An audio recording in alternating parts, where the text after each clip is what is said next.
Va ora in onda Cultura e Arte con il professore Andrea Rognoni. Buongiorno Andrea, a te la linea. Grazie Natalia, grazie anche perché appunto così apriamo con la mia trasmissione marzo, a parte la giornata di ieri che era ovviamente festiva, ma marzo è il mese ovviamente in cui sia le spie del calendario, parlo di passaggi specifici agricoli, feste, sagre e santi, sia poi più in generale quella che è stata la tradizione popolare. Pensiamo ai Giardini di Marzo di Lucio Battisti, che è stata probabilmente fra le canzoni più gettonate del secolo scorso. Ecco, aprono veramente un mondo completamente nuovo rispetto agli ultimi mesi, naturalmente, e non dimentichiamoci che siamo nel 26, quindi siamo ufficialmente e definitivamente nel secondo quarto del secolo e del millennio. Allora oggi, come vi avevo preannunciato, parlerò soprattutto di quella che è immodestamente la mia classifica di Sanremo, cioè i miei giudizi, che sono anche giudizi tecnici, forse la parola è eccessiva, insomma, ma specifici sulle canzoni che erano in gara. Tutto quello che è al di fuori della gara mi è sempre interessato meno. Ovviamente ogni anno ci sono situazioni difficili da sbrogliare per conduttore e co-conduttore, anche se poi alla fine darò un mio giudizio anche su questo, tenuto conto che si tratta praticamente, da quello che abbiamo capito, e se non abbiamo capito male, della fine dell'era Conti e l'inizio dell'era ufficiale e definitivo dell'era De Martino. Ma a parte i passaggi di consegna, certamente nelle serate che hanno visto i nostri occhi inchiodati, ovviamente non tutti giustamente, e lo dico ancora e forse per l'ultima volta per non ossessionare, legittima la scelta di non seguire Sanremo, ci mancherebbe altro.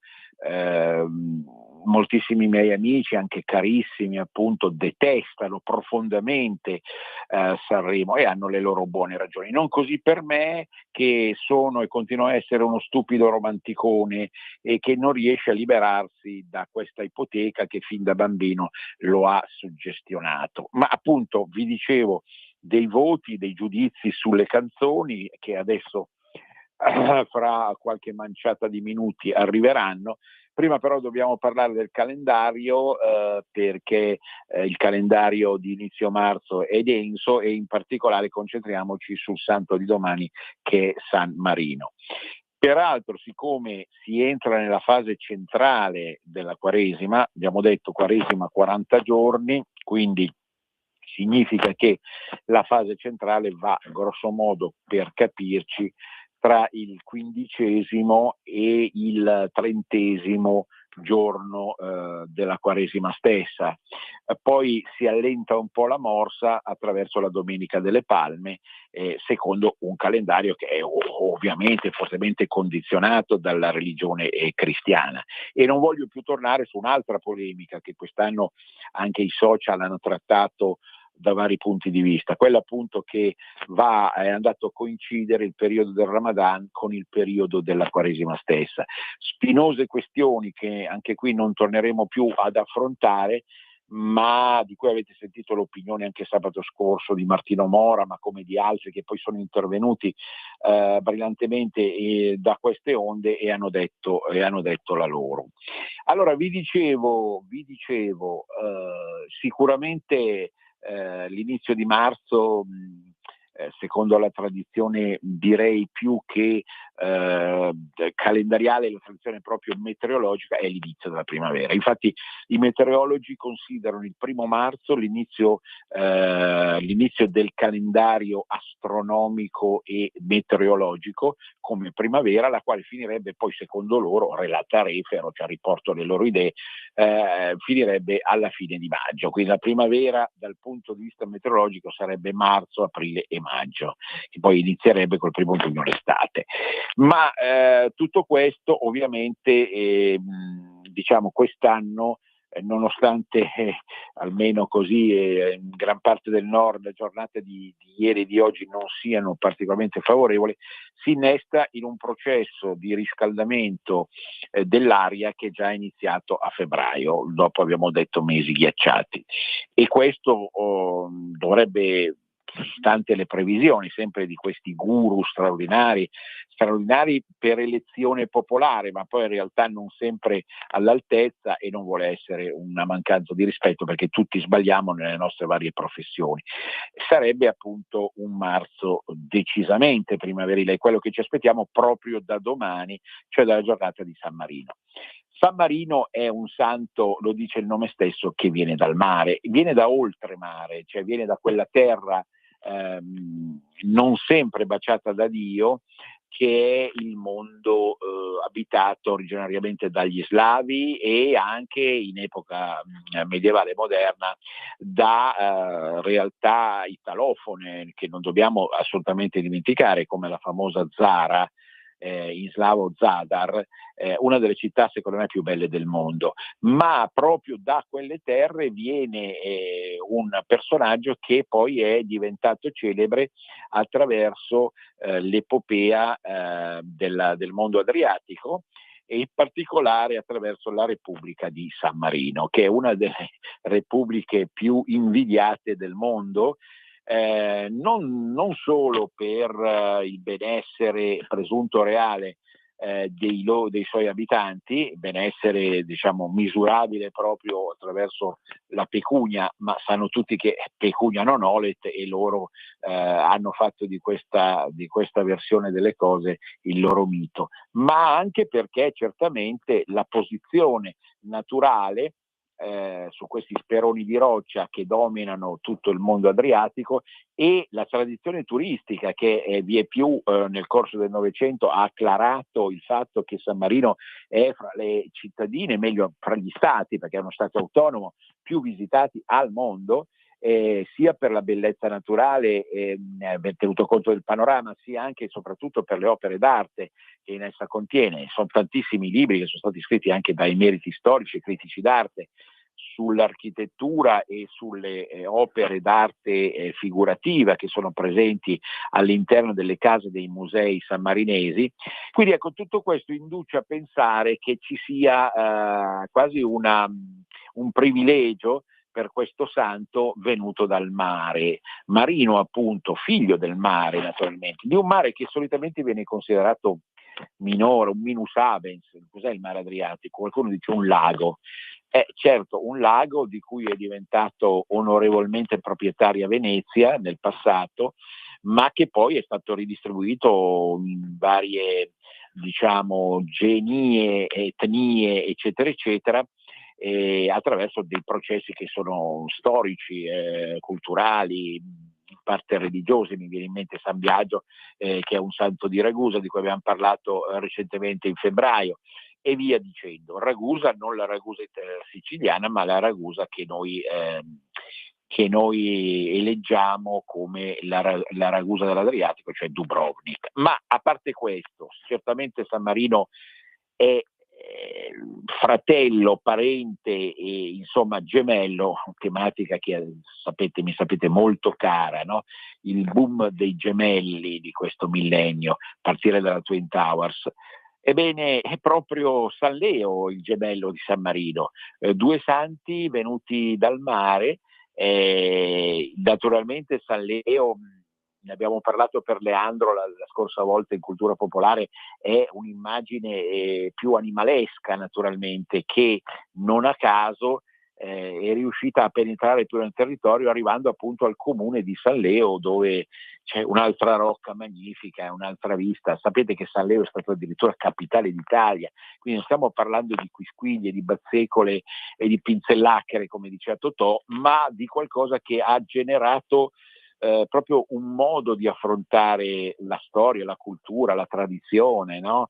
Quindi San Leo e San Marino, gemelli diversi, ma sicuramente apparentabili per tanti motivi, non fosse altro appunto la Romagna e le Marche con le quali confinano, e poi tutto quello che rappresenta un po' il passaggio dall'Italia del Nord agli Spadagna all'Italia centrale e meridionale.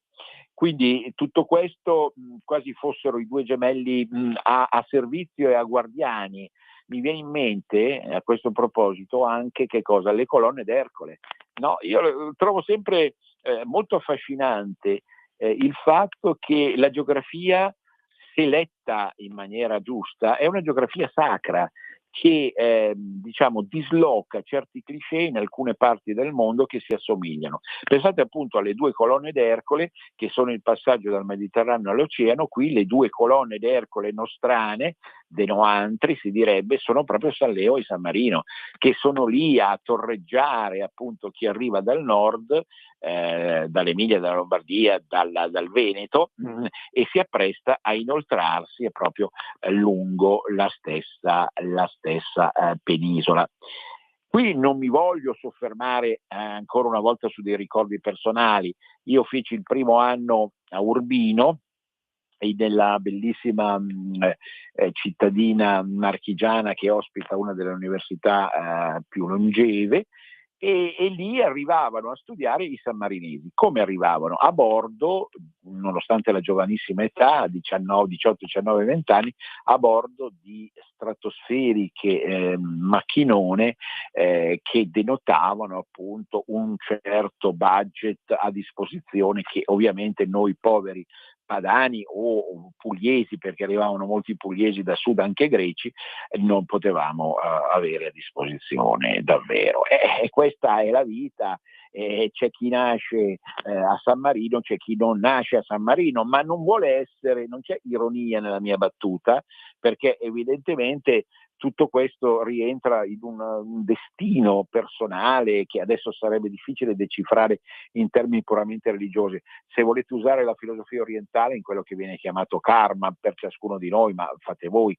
Non è questo il punto è capire che poi ciascuno di noi percorre delle strade diverse, ma viene sempre chiamato, proprio attraverso la ricaduta della cultura popolare, alla progressiva presa di coscienza di quello che è in tutte le sue tonalità, cioè dalle cose belle alle malattie, anziché a vari destini che si incrociano all'interno sia di noi che delle persone che andiamo a conoscere. Quindi appunto non so se nella testa del ragazzo sammarinese la lezione di Rosario Assunto, che è stato uno dei più grandi filosofi morali, di filosofia morale, docente a Urbino, avesse gli stessi esiti che aveva nella mia mente di milanese, ma penso che comunque Assunto sapesse, il grande prof Rosario Assunto sapesse benissimo che l'estetica e l'etica sono lì pronte a insegnarci proprio che in fondo siamo tutti uguali, attenzione, non equivocati, uguali nella necessità di affrontare il proprio destino, che comunque è sempre molto diverso, anche economicamente è sempre stato così da 3000 anni e lo sarà per sempre, secondo me. Bando ad ogni stupida utopia. Allora San Marino che torreggia, che guarda da sopra Riccione Rimini, io ricordo delle pagine stupende di Sergio Zavoli. Sergio Zavoli mi appare un po' dimenticato, è stato probabilmente il più grande giornalista italiano, italofono, di tutti i tempi. Ha fatto delle trasmissioni televisive memorabili, inchieste sul 68, il terrorismo, eccetera. Scriveva da Dio, ha scritto anche dei romanzi. Ora appare dimenticato, un uomo che poi appunto ha vissuto una novantina d'anni raccontandoci anche quelle vicende che riguardano proprio il rapporto fra Rimini, Riccione e San Marino. Salendo da Rimini in tempi di guerra, per quella generazione un po' sfortunata che visse la seconda guerra mondiale, oggi riferimento anche a mio padre è puramente casuale, ma insomma quella generazione di cittadini italiani e padani che che si trovarono in un contesto di rischio estremo, come si trovano proprio alcune popolazioni nel mondo in questo momento in conseguenza delle guerre in corso, ecco, sfollarono a San Marino. Ecco, quest'idea mi è sempre intrigato in qualche modo, perché in fondo la stessa mia figura materna mi raccontava di quando si sfollava dalla città verso il paese o viceversa, cercando in qualche modo di imbrogliare il proprio destino, perché si pensava: se il destino è una linea retta, noi finiremo sotto le bombe. Mia madre in età avanzata ricordava ancora il rumore quando passava un aereo, era un aereo in cielo, un aereo civile, non militare. Era traumatizzata da quel rumore, perché aveva vissuto, proprio come Sergio Zavoli, in quegli anni incredibili, infausti, infami, appunto, il terrore di essere ucciso. Ecco, San Marino rappresentava il paradiso rispetto all'inferno. San Marino era quella terra franca che nessun altro stato al mondo, anche straniero e lontano, poteva annichilire, poteva distruggere. San Marino era nella sua santità, nella sua origine santa, qualcosa che si sottraeva al destino dell'Italia intera e dell'Europa in qualche maniera, no? E che assieme tra l'altro a Monte Carlo è un po', e al Vaticano ovviamente, è un po' uno di quegli staterelli che orbitano attorno all'Italia e che in qualche modo ne fanno parte della loro cultura popolare, del loro modo di essere, di vivere.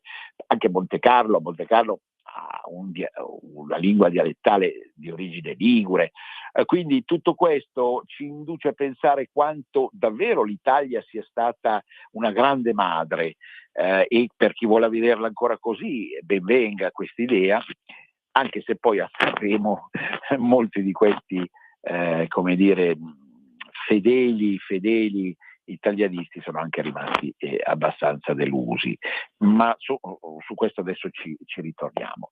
La Quaresima va avanti, adesso liberatasi dagli ultimi strascichi carnascialeschi, mi riferisco non solo a Sanremo ma anche proprio ai reali carnevali che sono stati tenuti entro la fine di febbraio in varie parti d'Italia come prolungamento e concessione anche allo stesso calendario, e in modo tale appunto che qualcuno potesse fingere, non è un peccato, si intende, no? È un'opzione che uno decide di tenere, fingere di essere ancora prima della Quaresima. Ma la Quaresima è iniziata il mercoledì delle ceneri, quindi già 2 settimane fa, e ha prodotto già dal punto di vista della riflessione tutta una serie di elementi tra il triste, il malinconico e il terrorizzante, appunto, perché sentire nascere una nuova guerra va bene, che può essere anche giusta e giustificata, ma che comunque rimane una guerra non proprio lontanissima dall'Italia in tempi di Quaresima, certamente non è un grandissimo piacere. Però appunto nel momento in cui la Quaresima si inoltra nella sua parte più profonda e centrale, che è quella quest'anno marzolina, decisamente marzolina, appunto dai primi di marzo per arrivare praticamente alla fine del mese stesso, tutto questo comporta sicuramente un tentativo di capire meglio e di capirci meglio per riuscire. Pensate appunto alla quarantena, cioè il concetto che già nella Venezia classica, diciamo così, dei tempi d'oro, qualcuno che veniva da lontano portandosi dietro, che so, una malattia, la peste o quant'altro, doveva stare in quarantena. Vedete che è un concetto che ritorna nella storia, nella memoria, nella cultura popolare, e non è soltanto cristiano, è qualcosa che appartiene alle scelte popolari nel senso più alto. Del resto appunto non a caso si è sempre parlato di Venezia di oligarchia popolare, comunque che non aveva una visione repressiva nei confronti del popolo, ma che sapeva davvero rappresentare le istanze del popolo, che evidentemente tra le altre cose aveva chiesto appunto che chi arrivasse dal di fuori passasse un periodo tale appunto da giustificare la sicurezza e la sanità del popolo veneziano. Quindi questo concetto di quarantena, abbiamo già detto altre volte, il 40 è un numero magico che ritorna in tutte le cosiddette scienze di frontiera, dall'astrologia alla numerologia ovviamente, fino alla parapsicologia, a tematiche perfino ufologiche che sono state osservate da chi è poi esperto della materia. Quindi tutte queste realtà ci riconducono proprio alla necessità di rispettare questi tempi che preludono evidentemente, secondo la tradizione popolare cristiana, alla Pasqua, quindi praticamente alla risurrezione. È come se ciascuno di noi nel momento stesso in cui decidesse di tornare a nuova vita, dopo una sorta di morte finta, ma comunque morte vissuta, almeno psicologica, in senso psicologico, abbia un momento di pausa, un momento che poi sono giorni appunto, in cui viene come sospeso in una bolla che è necessaria per riuscire a ricostruire la propria interiorità, per riuscire a dare un senso dopo quel carnevale che rappresenta sicuramente l'acme della gioia di vivere senza freni. Ecco, dopo tutto questo, ricostruire appunto la base della propria spiritualità. Ora, il fatto che, e davvero su questo argomento voglio chiudere, ci sia un Ramadan nello stesso periodo sul piano puramente spirituale e spiritualistico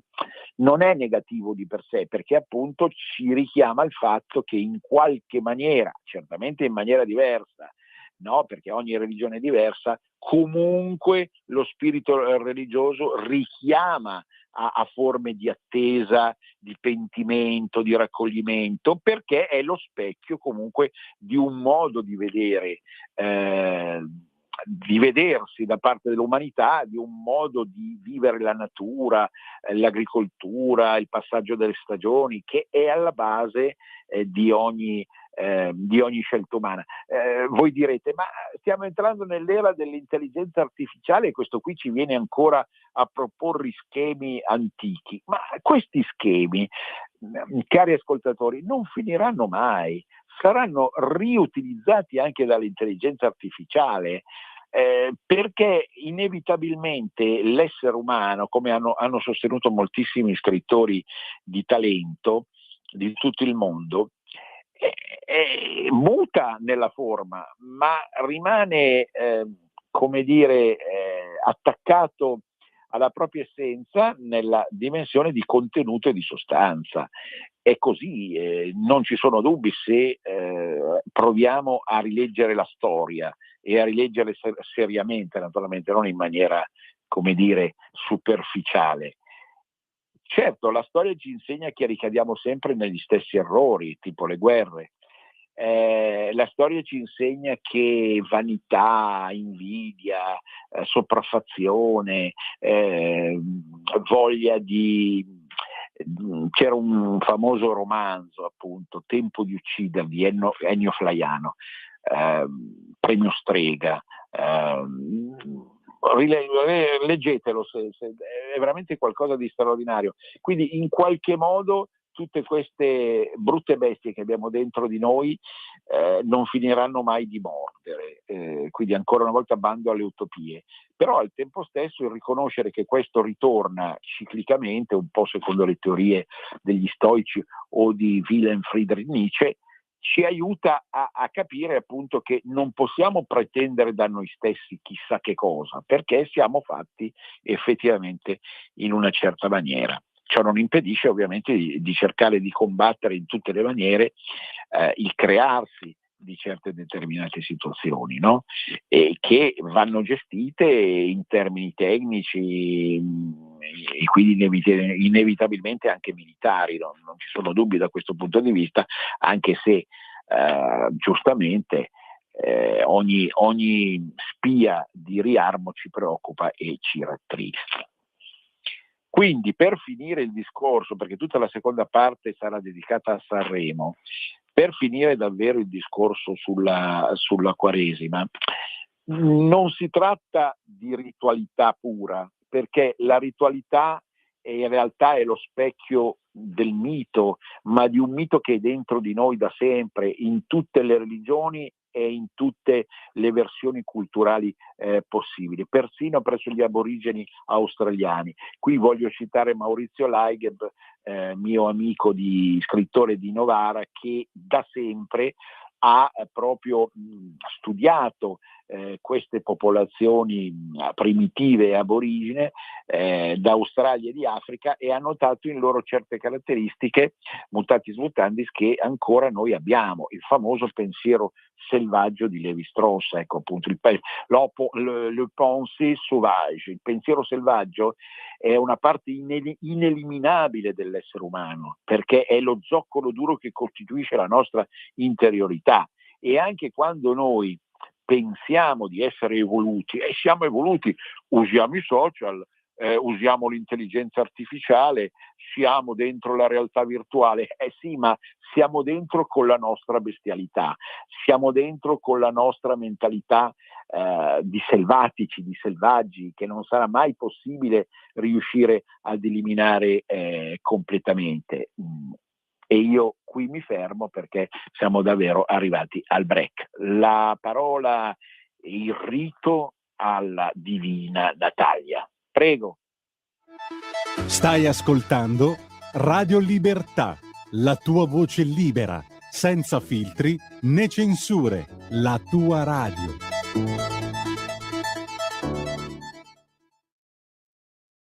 The room was completely... Stanco di perderti i tuoi programmi radiofonici preferiti? Vorresti la tua musica, le tue voci amate sempre con te, ovunque tu vada? Radio Libertà, l'applicazione che trasforma il tuo smartphone e tablet nella tua radio personale. Scaricala ora, è gratis per i dispositivi Android e iOS. Avrai tutta la programmazione quotidiana di Radio Libertà a portata di mano. Scopri di più su radiolibertà.net. Semplicemente la tua radio. Porta con te ovunque Radio Libertà. Scarica la app per smartphone o tablet dal tuo store o dal sito radiolibertà.net. Cosa aspetti? In quanti ti promettono trasparenza, ma alla fine ti ritrovi sempre con la bocca chiusa e non puoi dire quello che pensi. Radio Libertà non ha filtri né censure, ascolta la gente e parla come la gente. Di nuovo a te la linea, Andrea.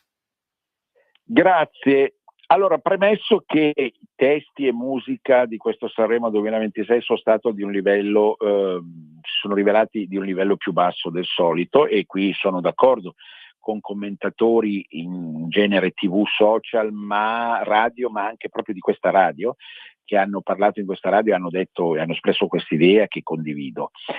Però diciamo siamo costretti, come tutti gli anni, oramai da diversi anni, a fare una nostra classifica. Vi ho già detto e premesso tante volte, le classifiche non sono belle, perché sono sempre il frutto di visioni soggettive. Quindi noi possiamo dire chi è il più grande politico italiano, cioè secondo taluni X, secondo tal'altri Y, eccetera.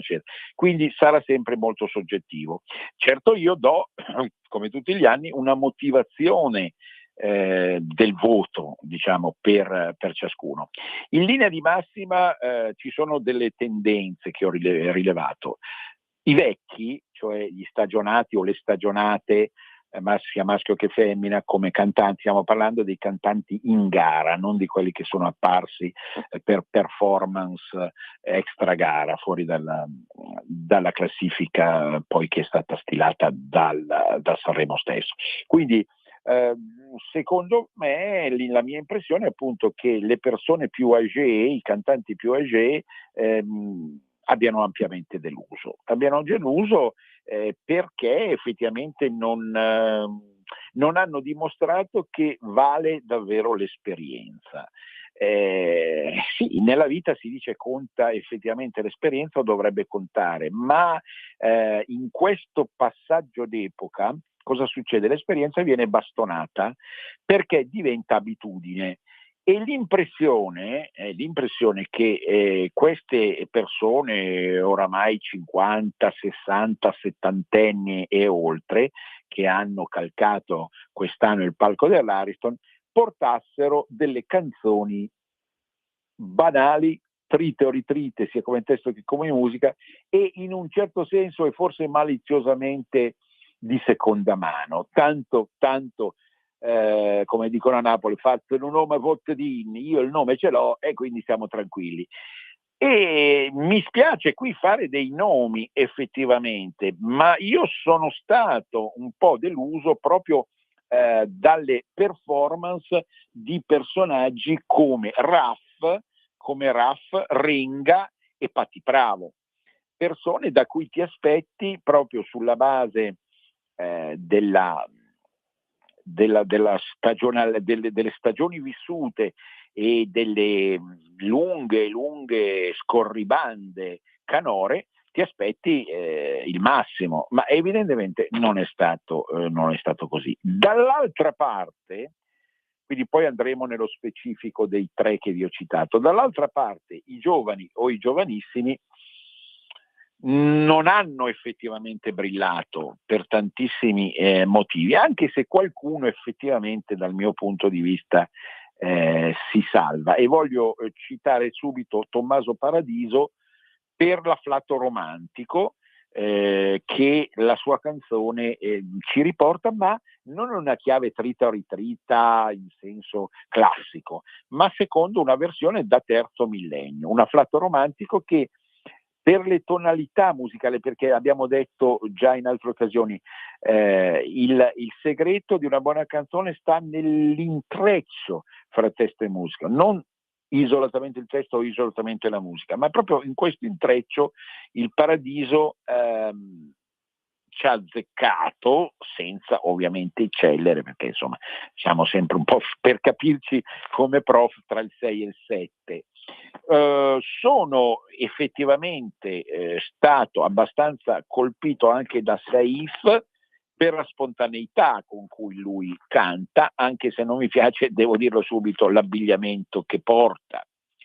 Ci sono delle donne, delle ragazze che io ho visto come convincenti, sempre non si usano degli aggettivi in assoluto, ma abbastanza convincenti, come Mara Sattei e le Bambole di Pezza. Ecco, sulle Bambole di Pezza, che avevano in realtà fatto fino ad adesso un'altra musica, diciamo più stereotipata, resta con me, è abbastanza piacevole, perché reintroduce una tematica che i social hanno un po' distrutto, naturalmente, quella dello stare insieme, che poi appunto adesso vedremo tra qualche minuto diventa poi l'apoteosi dello stesso Saldavinci, vincitore dello stesso festival, ma in realtà resta con me, viene vibrata con una voce chiara e forte, come poche volte i pochi altri giovani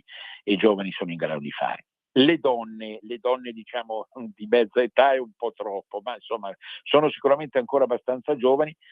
E mentre la Patti Pravo delude in una maniera spaventosa, ma che canzone è, che cosa vuol dire, opere d'arte, siete opere d'arte, è così finta come battuta, lo dice un critico d'arte, che veramente mi stupisco che sia stata scelta questa canzone da una volpe vero, solitamente affidabile come Patti Pravo. Non c'è ritmo. La voce è ancora buona, è bella di Patti, questo bisogna riconoscerlo, ma la canzone non ha assolutamente nessun ritmo.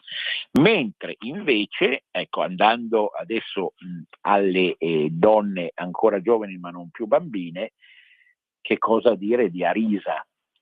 Arisa ci sorprende sempre, nel senso che riesce a trovare delle tonalità nuove ogni volta, che però riescono sempre ad accordarsi con una potenza vocale eccezionale. Una potenza vocale che poche persone nel mondo attualmente possiedono. Quindi questa canzone, che da qualcuno è stata definita tipologia Walt Disney, che ha anche un testo abbastanza semplice, quindi non ridondante o artificiale, ma anche relativamente semplice, riesce a commuovere proprio per l'aderenza di questa voce stupenda alle emozioni che ci vuole effettivamente regalare. E abbiamo detto, lo dicevamo già la volta scorsa, perché avevamo letto il testo della canzone, una forma di autobiografia, una forma di svelare i propri segreti al pubblico. Questo l'ho notato in diverse canzoni, sulla linea di quell'individualismo egoico che caratterizza i social. Moltissimi testi e moltissimi giovani e giovanissimi parlano di sé. Questo non è sbagliato di per sé, perché la musica è apparentata alla poesia e tutti i poeti hanno parlato di sé. Pensate a Ungaretti, nella poesia I fiumi, cioè hanno sempre i grandi poeti parlato di sé. Di che cosa devono parlare? Di un mondo che non va bene, ma questo non appartiene al senso ultimo della soggettività poetica. Non è quello il problema è che a volte questo uso dell'ego diventa ipertrofico, e quindi non c'è più il senso della realtà rispetto effettivamente al proprio io. È il caso per esempio di Elettra Lamborghini, la quale ho notato, perché non si può fare a meno di non vederlo, è diventata molto più magra rispetto alla voluminosità originaria, ma ha perso il mordente con una canzone, devo essere sincero, di cui non capisco il contenuto. Non capisco bene il contenuto e la finalità da questo punto di vista. Una sorta di negna che non ha convinto nessuno, tantomeno quelli che hanno votato, con tutto il rispetto di una ragazza simpaticissima quale è Elettra. E inoltrandosi in questo labirinto che vi sto districando, naturalmente, io trovo invece un'ottima performance, quella adesso qualcuno di voi salta sulla poltrona, sulla sedia o sulla scrivania, se siete ancora in ufficio, Malika Ayane. Perché mi ha convinto e mi ha intrigato Malika Ayane? Malika Ayane, sapete tutti, è una donna di origine da Freud, che però è nata e cresciuta a Milano, nei quartieri est di Milano, e ha acquisito col passare del tempo un accento, oserei dire, davvero padano. Ma a parte questi aspetti, che comunque non è che risolvono il problema di per sé, cioè la canzone è bella o non è bella? È bella, è intrigante, è piacevole, no? È una canzone, Animali notturni, che ha ritmo, che dice qualcosa nella misura in cui la musica è adeguata al testo. Non è un inno alla sensualità, è un inno al fatto di non rinunciare ad alcuni piaceri, se comunque c'è sotto un certo tipo di afflato sincero e profondo. Io penso che sia e diventerà la canzone dell'estate, forse un tormentone anche quella di Malika Ayane, mentre vi dico subito, uno dei mali che ha caratterizzato molti personaggi è stata la teatralità. Attenzione, io amo il teatro, in particolare il teatro popolare. Ho avuto come maestro un grandissimo antropologo come Italo Sordi, che è stato colui che in Italia ha meglio studiato il teatro popolare, ma comunque il teatro mi ha sempre affascinato. La canzone non è teatro, la musica leggera non è un episodio teatrale, è un episodio vocale, e lo dimostra proprio Arisa, che non si muove più di tanto, non bisogna essere delle statue impietrite, è ovvio, ma non bisogna muoversi più di tanto. Peccato che invece è stato appalesato in forma quasi isterica da diversi personaggi, sia maschili che femminili. E così stiamo ampliando il quadro in modo da arrivare anche a poco al vincitore. Per esempio Serena Brancale. Il testo della Brancale, si dice, è commovente. Lei parla con la madre defunta e si strugge di non poterla avere più accanto a sé. Benissimo, cioè in teoria è uno dei classici che vanno sempre rinverditi dei testi popolari, no?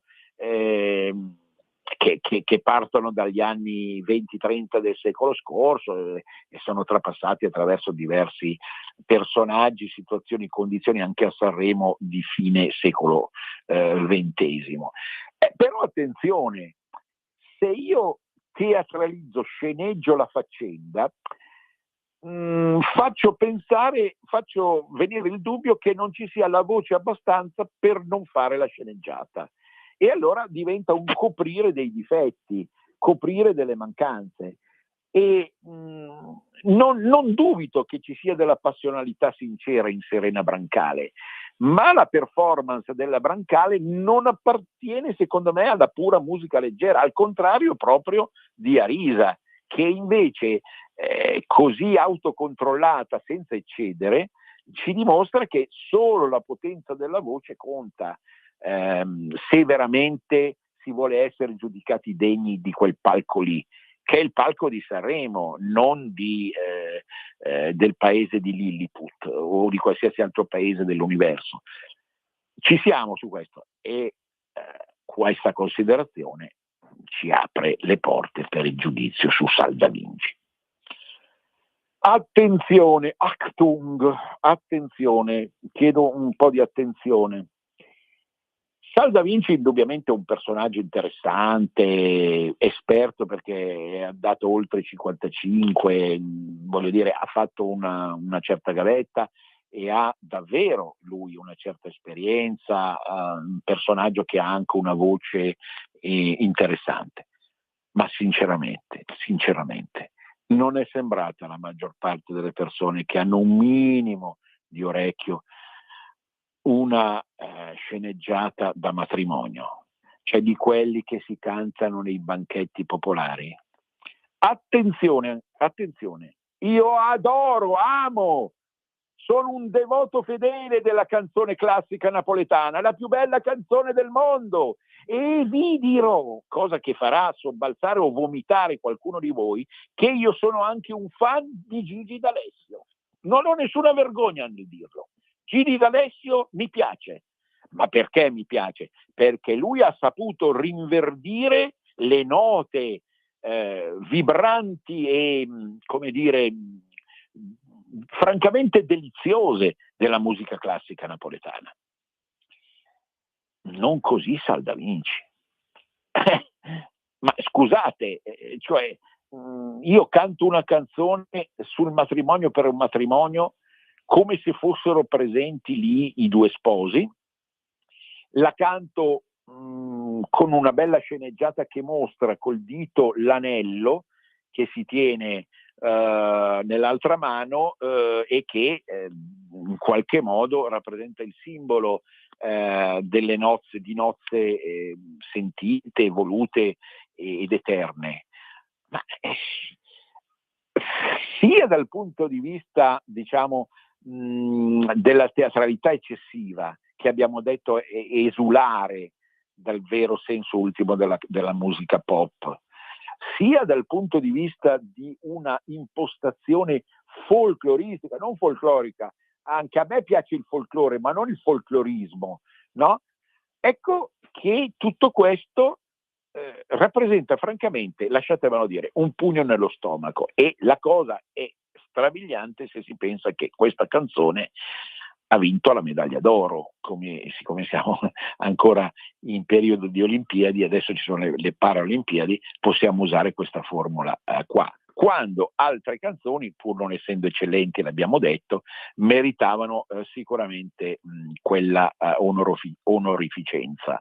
Ho detto, questo al netto della bravura, della sincerità e dell'esperienza di Salda Vinci, sulla quale nessuno vuole discutere, ma francamente pensare che un festival del 2026 possa essere vinto da una canzone del genere, c'è solo da mettersi le mani nei capelli. E anche, vi dirò di più, io non solo amo i testi napoletani classici, anche rilanciati oggi come oggi con ritmi più moderni, ma addirittura stimo personaggi e scelte che appartengono al rock più avanzato in lingua napoletana. E quindi mi viene in mente Rocco Hunt, che secondo me è meglio di Salda Vinci, ma ripeto, de gustibus, ma non è solo di io faccio un ragionamento, mi capite? Cioè, perché quella roba lì, cantata da Salda Vinci, non è musica leggera, è folclorismo al servizio di un'idea che può essere anche giusta. Quindi, quando io sento adesso parlare, diciamo, in spirito di conservazione, da parte anche, non ho niente da nascondere, da parte di qualche leghista, sul fatto che comunque, meno male che c'è qualcuno che difende il matrimonio, ma non è la maniera giusta, anzi lo si affossa in questa maniera il matrimonio è ben altra cosa, è proprio nella sua sacralità, nella sua serietà, che non deve essere affrontato in questa maniera il matrimonio, ma non perché a Napoli si fa così, a Napoli è un diritto di fare così, ma è una cosa meravigliosa il matrimonio fatto così, ma non trasportato nella musica leggera a quel livello di Sanremo. Non so se avete seguito, diciamo, ogni passaggio logico nel sillogistico del mio ragionamento, ecco, e penso che molte persone siano della mia stessa idea. Poi dicevo appunto, Raff e Renga mi portano dei testi innacquati, insignificanti, ma oramai siete adulti stagionati, avete prodotto delle cose meravigliose in passato, mi venite fuori con degli stornelli fini a se stessi che non hanno più niente da dire. Quindi io sto a poco sondando tutti i giudizi sulle persone che si sono avvicendate naturalmente. Ermal Meta, ecco, è un caso un po' particolare. Ermal Meta, abbiamo detto, l'albanese più famoso d'Italia, lui stesso in un'intervista dice: ma io quando torno in Albania faccio fatica a parlare oramai con mio papà. Benissimo. No, è naturale, è giusto, ci mancherebbe. Se uno va in un altro stato è ovvio che poi dimentica tutto quello che c'è, ma a me è bastata una vacanza a Berlino per dimenticare di essere italiano, quindi pensate un po' a che punto di vergogna sono arrivato. Ma lui mi porta una canzone su Gaza o la Palestina. Adesso qualcuno la interpreta come la bambina a cui è dedicata la canzone, Stella Stellina, come un abitante di Gaza, qualcuno abitante della Palestina, ma poco importa questo. È certamente una canzone che ha una detonazione politica che inevitabilmente viene strumentalizzata e usata dai propal. Attenzione, la musica e il testo sono deliziosi. Si merita, vi parlavo di voti, si merita un 7+. Peccato che in un contesto completamente diverso, che ha visto vincere il folclorismo antipolitico per eccellenza, lui venga, Ermal Meta, con la sua bravura, col suo talento, ci mancherebbe altro, che ha già dimostrato in tantissime altre occasioni, venga fuori con un testo che, insomma, è un passaggio dall'angolo al centro area per fare gol. da parte di qualcuno che evidentemente politicizza tutto e ha in mente di dire che meno male che qualcuno in Italia difende i poveretti di Gaza.